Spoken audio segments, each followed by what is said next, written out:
Kalau ada narasi bahwa seseorang yang anggota DPR dinonaktifkan, apakah dia masih menerima tunjangan dan fasilitas lainnya? Nah itu.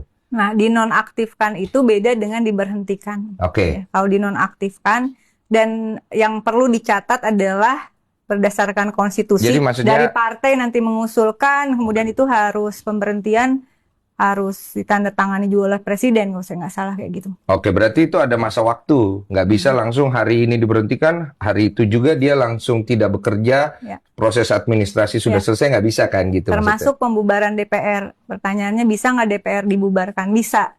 Terus bagaimana supaya pembubaran itu konstitusional? Amandemen lagi undang-undang dasarnya.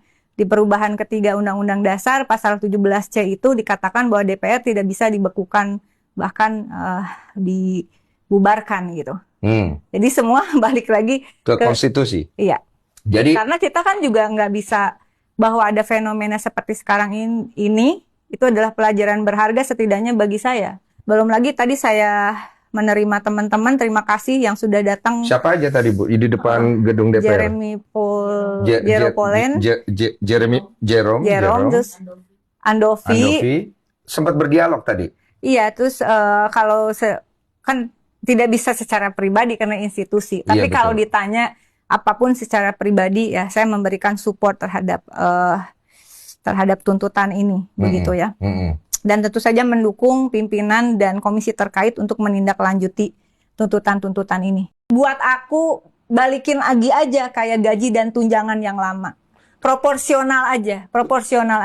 Aku pernah, maaf ya teman-teman DPR, aku pernah menolak dan akhirnya terjadi pembatalan bahwa DPR itu dapat anggaran seperti DPRD per tahun 25 miliar. Oke. Karena menurutku DPR RI dengan DPRD itu beda. Ya. DPR RI diatur oleh Undang-Undang Dasar. Fungsinya adalah sebagai pengawas eksekutif. Ya, itu betul. Jadi bukan sebagai pengguna anggaran. Betul. Dan DPR RI itu bekerja semestinya tidak hanya untuk daerah pemilihan. Ya. Karena RI, Republik Indonesia. Ya. Kalau hanya untuk daerah pemilihan, DPRD, maka namanya berubah jadi DPR Dapil. Ya. Nah, kalau DPRD berdasarkan undang-undang pemerintahan daerah, dia adalah bagian dari pemerintahan.